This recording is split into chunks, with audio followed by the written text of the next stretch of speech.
Hey, welcome into another episode of the Fat Guy Podcast. I am the Fat Guy. Most people just call me Brett. Sure do appreciate you listening today. I think for a lot of people, this will be a very shocking episode of the podcast. At the very minimum, will be informative. And I really hope that it helps change somebody's life. Somebody, just one person hears this and goes, wow, sure need to be changing my life right about now. It'll be worth it. I feel that way every time I do a podcast. Which coincidentally, this most recent week, just if I could take a moment to say thank you. This most recent week, most downloads ever in a week for this podcast. So thank you so much. If you haven't subscribed, no matter where you get your podcast, you can subscribe. There's a new podcasting app on the Android platform called Podcast Addict that's going crazy, and we're now available on there. We're on iHeartRadio. We're on the Spotify, of course, Apple Podcasts, the Google Play Store, CastBox, my website, thefatguypodcast.com. So many places you can subscribe. If wherever you subscribe to the podcast has an option for you to rate the show, please give us 5 stars and tell what benefits you've got from listening. That really helps, especially in Apple Podcasts, because that's how they determine how many people they let hear your podcast. So that's very important. And finally, follow us, social media. Fat Guy Podcast is a username, and it's the same whether it's Twitter, Instagram, Facebook, whatever. Fat Guy Podcast is the username. We're going to be talking about oil today that can make you 5 times fatter just by using this oil. Just by using this cooking oil. 5 times fatter. Now, that's just the minimum what this oil can do. It's very, very deleterious to your health. And it's something that I honestly find a lot of people don't know, especially in light of the misinformation campaign that was, I don't want to say waged, makes it sound like a war, but it really kind of was if you think about it. So there's something called PUFAs. This would be canola oil, soybean oil, cottonseed oil, sunflower oil, safflower oil, peanut oil, corn oil. Basically, all these vegetable oils are classified as PUFAs. That stands for polyunsaturated fatty acids. And the amount of these that have been consumed in the United States since the early 1900s is just skyrocketed. If you go back to the very earliest 1900s, like hardly anybody had ever even heard of these or used them, period. And then you jump to the 2000s, and in some cases, this is the majority of calories that people are getting in their diet. Now, that's scary. As you know, fats, or you may not know, but fats are about 9 calories a gram, whereas the carbohydrates is 4 calories a gram.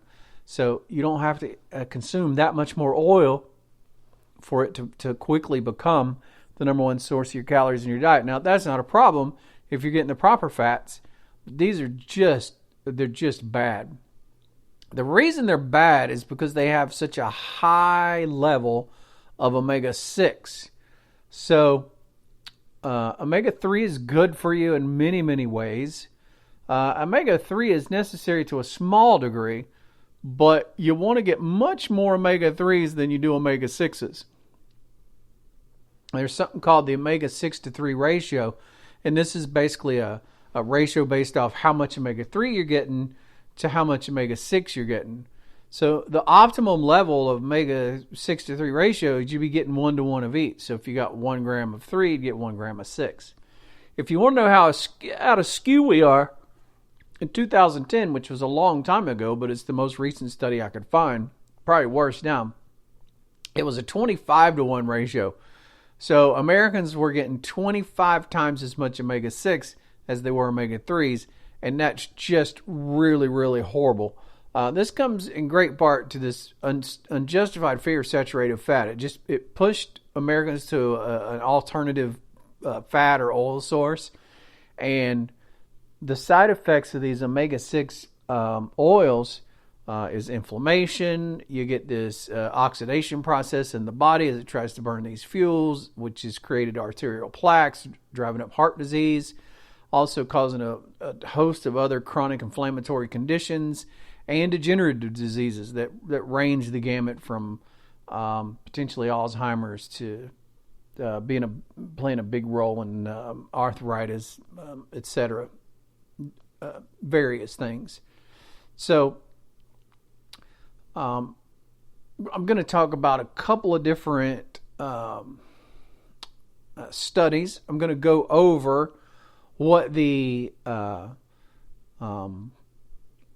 going to go over exactly what the oils are. I'm going to tell you what the good oils are, what the bad oils are. So if you might want to take notes for this, and I'm going to go over a couple of research studies. So we're going to get all that out of the way. Now, you don't have to run and grab a pen right now. You can, obviously, since it's a podcast, you can just pause it. If you'd like, you can just finish listening to the podcast, and then you can come back to this point later and take notes on this if you need to. They wanted to study how harmful these omega-6 oils were compared to good old, natural real fat. I'm talking about fat that comes from beef fat. This would be the fat you find around your steaks and the fat content of your ground beef or whatever. And they also wanted to compare it to one of the more popular oils, olive oil. And so they, I'm not sure what their qualifications were for picking their omega-6 oils. I don't think it mattered all that much, but they decided to go with safflower oil. But all these oils have really, really high levels. So for comparison, beef fat from beef, is only 4.4%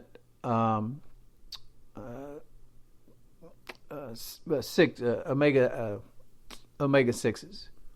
Olive oil is not quite twice that at 7.7. Safflower oil is 36, almost 37% omega-6. So it's a big difference.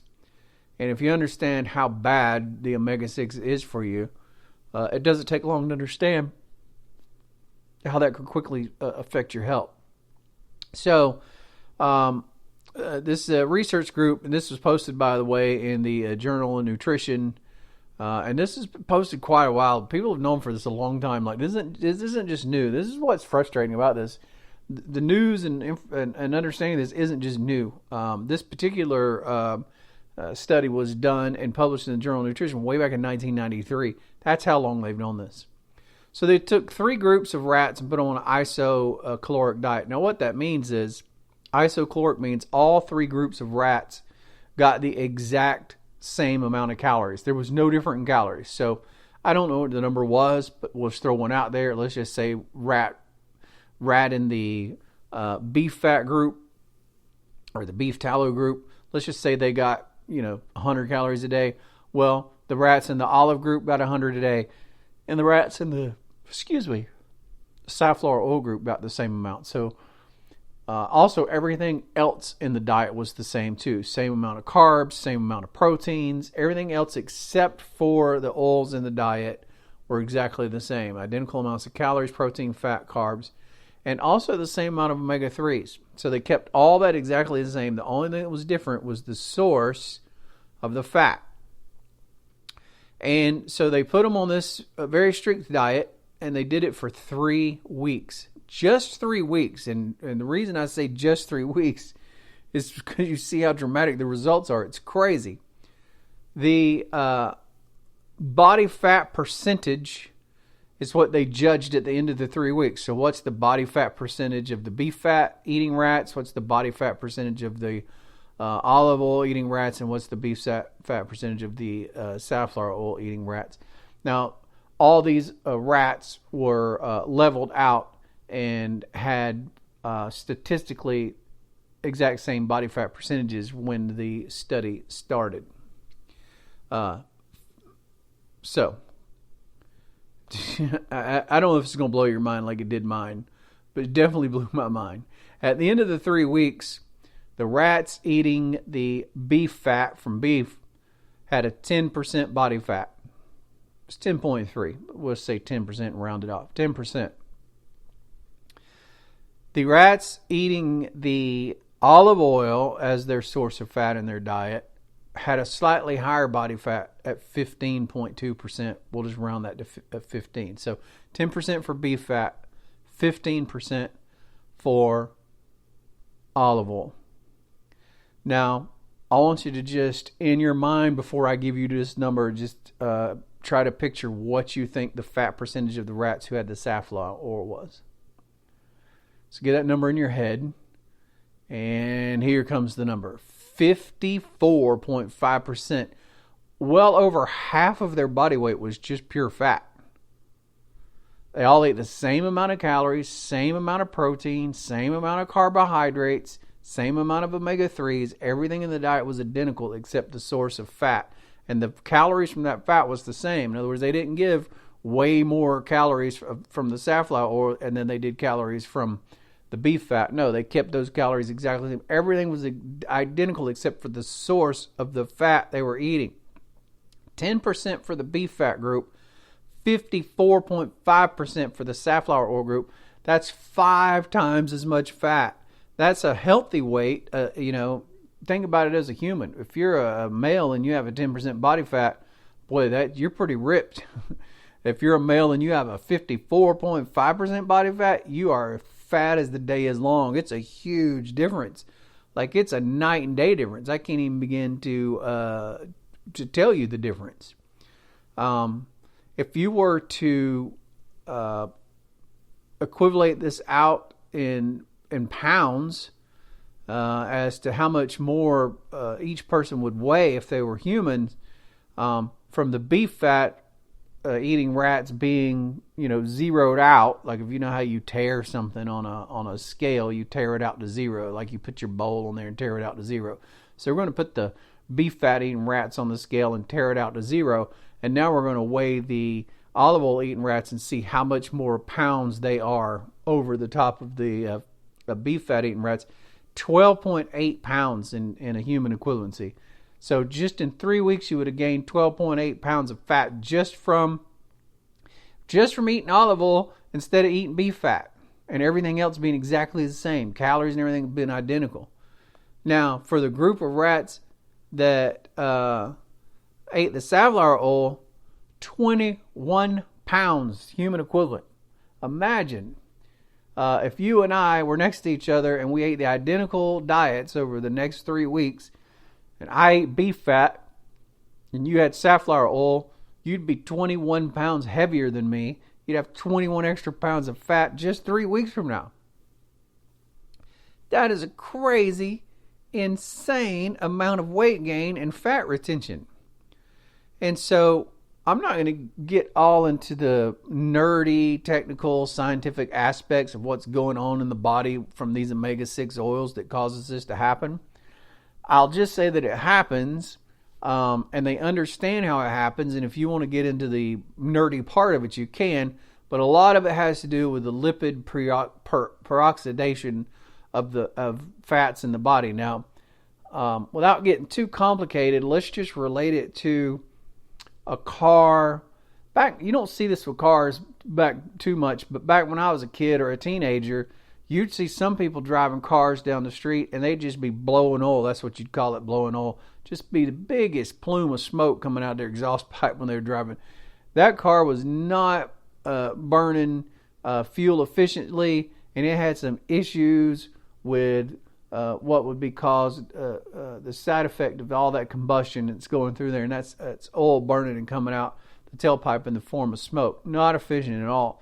Think of that as the oxidation of these lipids in the body. So you have saturated fats like fat from beef, or etc., animal fats. There's very, very little to no oxidation that happens. It's near zero or zero in most cases. Where on the other hand, these omega-6s, it's very high. So you have a very dirty, very damaging, oxidating process that happens in the body. Now, you don't have to understand all that, but I bet you heard this about you need to eat your vegetables because it's high in antioxidants. Or you'll hear these studies that come out about, oh, yeah, you need to drink your wine because it's high in antioxidants. Well, the reason you need antioxidants is because inside the body, different fuel sources oxidize when they burn. They oxidize off. So there's this casting away of, let's call it soot, you know? You ever burn in the fireplace and you have soot built up on the walls? That's the oxidation. That's what's thrown off as a result of burning the fuel. That's the oxidation that happens in the body. So with these omega-6 oils, it's super bad, and it leads to all these horrible trickle-down chain events that upregulate to all these different pathways, different organs, different cells, and just cause a breakdown in many ways. And that's why there's so many different types of diseases, etc., associated with it. Chronic diseases, like I mentioned earlier, ranging from arthritis all the way up to cancers, heart disease, Alzheimer's, all these various things. So these omega-6 oils are just really, really bad. Like it's really kind of hard for me to express just how bad they are. So as one part of this oxidation process is you're off. There is a process where this offloads trans fats into the bloodstream. Now we all know how bad trans fats are. So you put these high omega-6 oils into your body, and one part of that oxidation process is this offloading of trans fats into the bloodstream. And I don't think anybody needs to tell you how dangerous they are. They outlawed trans fats. You know, they were cooking everything. Actually, if you want to know why people are dying, it should be becoming clear now. As a nation, we've been guzzling and cooking everything and all this kind of stuff and all these high omega-6 oils for all these years, and cooking and frying things in the trans fats. And I mean, it's a wonder any of us is still alive. It's just to be honest with you. But you have this trans fatty acid formation when vegetable oils are partially hydrated, which is what they do to them. And you've probably heard that phrase, partially hydrogenated vegetable oils. Significantly associated with a greater risk of developing all-cause dementia, Alzheimer's, and this is just over a 10-year follow-up period. So they checked in with this group of people and then followed up with them 10 years later based on what type of oils they use. And it was an extremely higher risk of all these things over just that 10-year period. Accounted for various things ranging from hypertension, diabetes, and many other risk factors. So these people that they followed for this 10 years for this study to determine the effect of these partially hydrogenated vegetable oils and omega-6 fats and stuff, they tracked generally what this group ate versus what this group ate. And at the end of the 10-year study, they were able to determine, this should come as a surprise to nobody, that sweet pastries was the number one contributor to all of this stuff. The number two contributor was margarine. Remember how they told us, I can't believe it's not butter, how much healthier that was for you? How this you buy this margarine in the tub. Not just I can't believe it's not butter. There was a bunch of other ones. They still sell them in the stores, by the way. Margarine is just the worst. Number two is margarine. Number three was candies. Number four was croissants. Number five was non-dairy creamers. And number six was ice cream. So I'll let you decide how important those things are in your life. But if you think about it, a lot of oils, especially cooked in pastries and stuff, and I don't know how to cook a pastry, but I know there's a lot of oils involved throughout the steps of the pastry process, and they're using these vegetable oils along the way. This problem is easily fixed, is what's so frustrating about it. You just replace these unhealthy, harmful, deleterious fats with healthy fats like monounsaturated fats and saturated fats. So I guess by this point, you know, any reasonable person would be saying, well, just tell me which ones, tell me what it is, tell me what it is that I need to be eating. So I'm going to run down this. This might be a good time to take notes if you're interested in this.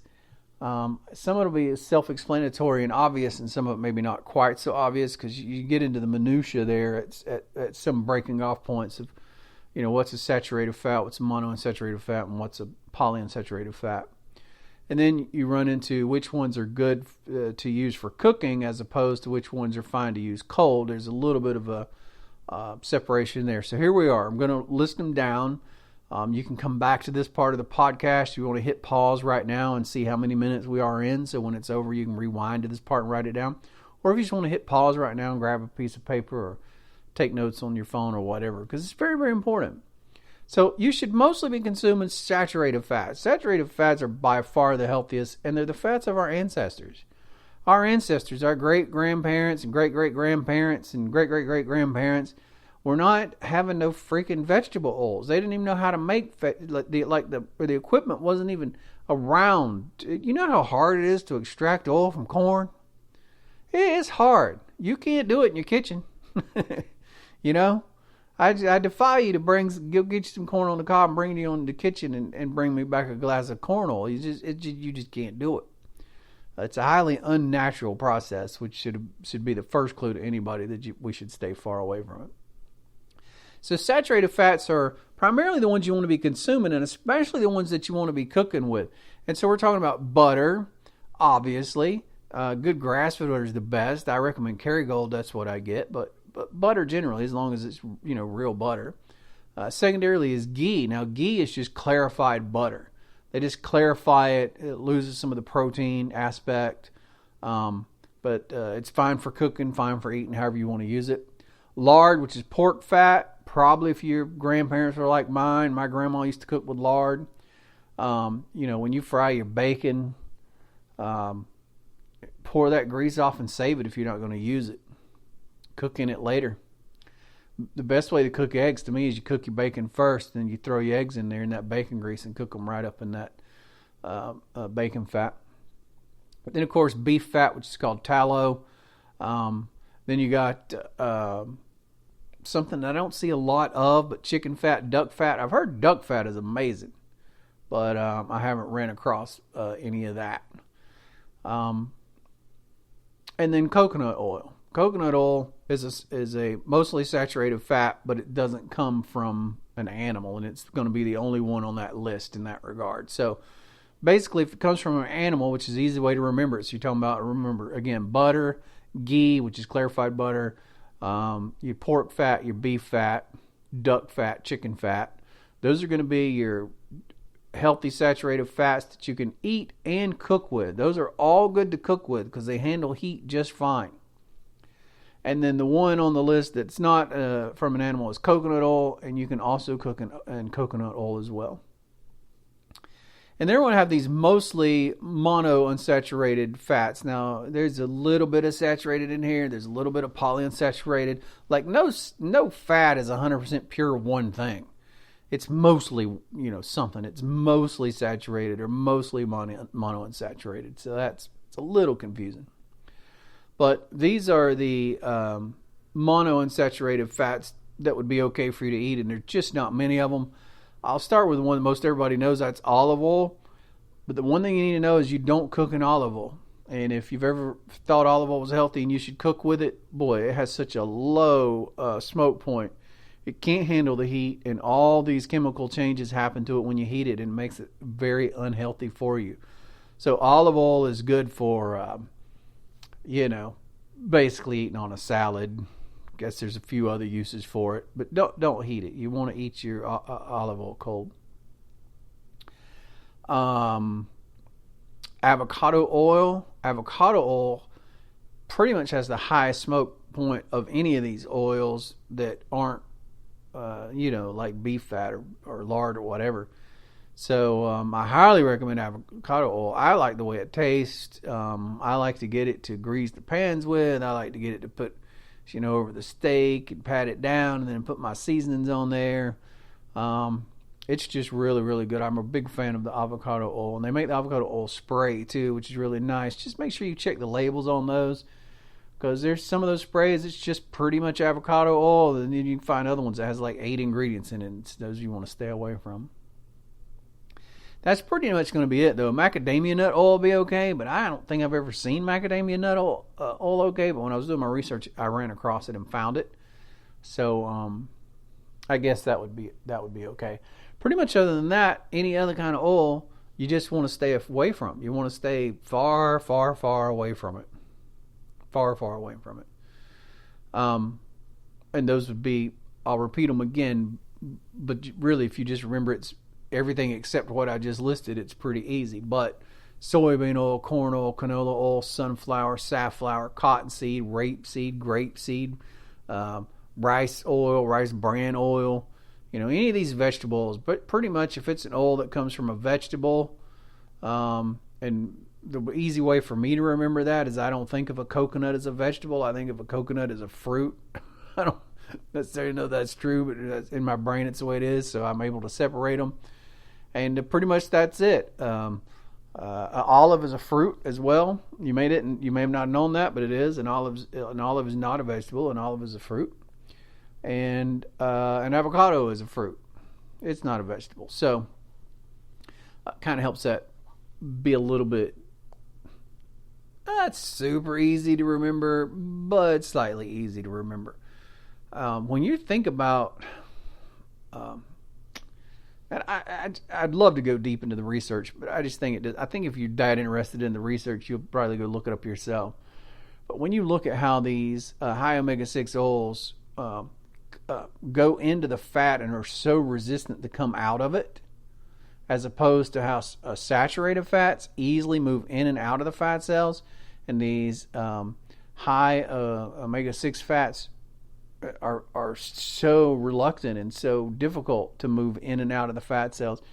And then the signals that they send. And a lot of people don't know this, but your fat cells are not just cells storing fat just left over. They actually communicate with the brain. They serve several roles. And the dysregulation that happens when those fat cells are filled up with this high omega-6 fat, it's really scary. It causes this complete breakdown in the proper process of the way that's supposed to work. So what does this mean for everyday life? So if anybody's ever told you the best way to lose weight is to cook at home, that's true because you know what's in your food, and there's a couple of reasons for that. If you want to know why restaurant food tastes so much better, because they put sugar in everything. They put sugar in hamburger meat. It's crazy. I was talking to a friend about eating some Mexican food at my favorite Mexican restaurant, and I won't say which one it is, a couple of months ago, and I said, when I go do that, the only way I can do it is just I can only have the fajitas, and I can't have it with the shells. I just have to have the meat and onions and bell peppers or whatever, and that's the only thing I can eat that day because there's so much sugar. And they're like, what sugar are you talking about? I'm like, you don't even understand how much sugar is they put in that fajita stuff. Like when I make them at home, I don't put no sugar in it. I cook up my bell peppers, my onions, and I got my little seasoning that I put in there. There's no sugar in there. When the chicken goes in there, there's no sugar. Several of your fast food restaurants put this dextrose and other type sugars right into hamburger patties, and you're like, "What? I don't do that at home. Why are you putting?" It's you just don't know. That's why the food is so much better. That's why you can never cook food at home and it tastes like it tastes in the restaurant. And so the other part of that applies specifically to this podcast is what they cook everything in. They're cooking it in all these vegetable oils. There ain't no restaurants cooking their food in lard. They're just not doing it. There ain't none of these restaurants cooking their food in butter or ghee. They're not cooking it in coconut oil. They're not cooking it in avocado oil, primarily for price reasons. You can get corn oil for pennies. You try Googling where you can go buy some lard from. It's expensive, and then compare the price of a coconut oil or avocado oil or some good high quality oil. So all these restaurants are cooking all of your food in this high omega-6 oil, and it's just killing you. And you don't think about it. You just don't think about it. You like I know us keto people. When I'm giving advice to keto people, I'm like, sure, you can stop at a fast food restaurant and tell them you just want the beef with no bun and no ketchup and all that stuff. But that still just needs to be an emergency thing. That just doesn't need to be a daily plan. Now, look, it's better than the alternative. If doing that is going to keep you from falling back and going back into your old ways, then by all means do it. But just know it's not the healthiest. Your goal still needs to be a move away from that because it's just how that stuff's cooked, all that stuff that's in it. The sugar you don't know that's in everything. I would say probably half these fast food restaurants stick sugar of some kind in their beef patties, which is crazy. And then all this stuff is cooked in this omega-6 oil. And there was another study, and I don't have it in front of me for reference, but I read it about a month ago. There was this other study where they compared people who for 6 weeks ate French fries from a fast food restaurant as opposed to other ones, and they did testing up front. They had two groups of people. One did, one didn't. And they checked all these markers at the end of that 6 weeks, and these people ate what was the equivalent of a small fry from a fast food restaurant every day. And the differences in all their markers, primarily inflammation was the big one. But inflammation over time, as you know, is the cascading scale that plummets you into all these other diseases. That's step one, is the inflammation. And it was just remarkable. And so not only are French fries at a fast food restaurant carbs and empty carbs, because if you've ever cut up a potato at home and just fried it and compared it to what these pieces of potato look like in fast food, it's two different kinds of food. They've sucked all the good out of the potato in the fast food restaurant. I don't know what's left there. It's this hollow, airy, light, crispy thing that is not a fried piece of potato like you'd fry at home. It's just not even the same. It's some fake. It comes from real potatoes, and they can show you their process, but you can look at it and bite into it and know it's not. It's just not the same. So you just have to be very careful with that. So I hope this has helped you in some way. If you'll move to more saturated fats, just move to whole real foods more generally. That's why the longer that you're into keto, or you're into low carb, or you're into a carnivore or zero carb or whatever, the longer you're into whichever path you're on, the more pure you should get with your diet as you go. I know there's a transition phase where you're tempted to make all these keto desserts and all these lots of ingredient versions of foods you used to eat. And look, if it gets you off the other lifestyle, then I'm all for it. But it will only take you so far. There's all these other things you can add. So you don't get overwhelmed by it. You don't have to make every single change from day one.